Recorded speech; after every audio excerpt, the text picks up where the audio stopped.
Next part ng iyong QWE ay yung vocabulary, which is 15% of that 100 item test. So sa vocabulary, syempre dapat meron ka ring deeper comprehension, no? Yung grammar skills mo dapat ay nahon mo na dito. Like for example sa mga questions na ito na kailangan mong intindihin yung mga keywords sa bawat tanong at para makuha yung meaning or yung synonyms ng highlighted words. Next part is yung synonyms na meron ding 15%. So ang pagkakaiba ng synonyms sa vocabulary is that yung vocabulary is meron ka pang sentences or phrase at pwede ka pang makakuha dito ng mga keywords or mga clues sa mga sentence na ito.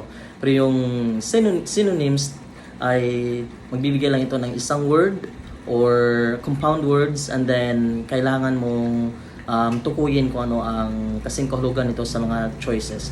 So dapat ikaw din ay may background sa mga different words, no? Wide variety of words.